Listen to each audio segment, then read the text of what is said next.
SIR আতঙ্ক, তার জেরে কলকাতা পুরসভায় ব্যর্থ সার্টিফিকেটের জন্য লম্বা লাইন। আতঙ্কিত আবেদনকারীদের আশ্বস্ত করতে শুক্রবার লাইনে গিয়ে কথা বলছেন স্বয়ং মেয়র ফিরহাদ হাকিম।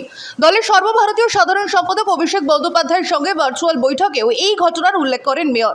দলের সেনাপতিকে তিনি জানান, আতঙ্কিত আবেদনকারীদের আশ্বস্ত করতে বলেছি, ভয় পাবেন না, পাশে আছে মমতা বন্দ্যোপাধ্যায়। বৈধ ভোটারদের নাম তুলতে তৃণমূল সমস্ত রকম সাহায্য দেবে।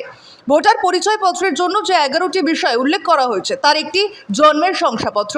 2002 সালের ভোটার হিসেবে যাদের নাম নেই তাদের রক্ষা কবচ বার্থ সার্টিফিকেট।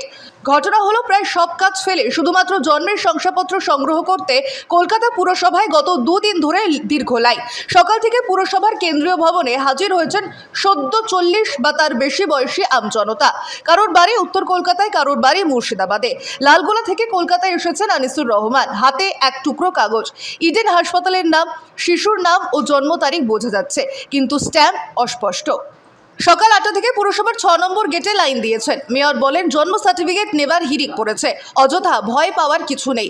এতদিন ইডি সিবিআই দিয়ে আমাদের ভয় দেখিয়েছে, এখন মানুষকে ভয় দেখাচ্ছে। পুরসভার মুখ্য স্বাস্থ্য অধিকর্তা ডক্টর রনিতা সেনগুপ্তের কথায় আচমকা বার্থ সার্টিফিকেট সংগ্রহের প্রবণতা বেড়েছে।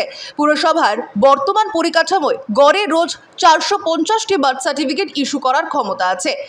তার কথায় যেসব নথি জমা পড়েছে বেশিরভাগ 50 থেকে 55 বছরের পুরনো। কতটা উদ্ধার করা সম্ভব সংশয় আছে।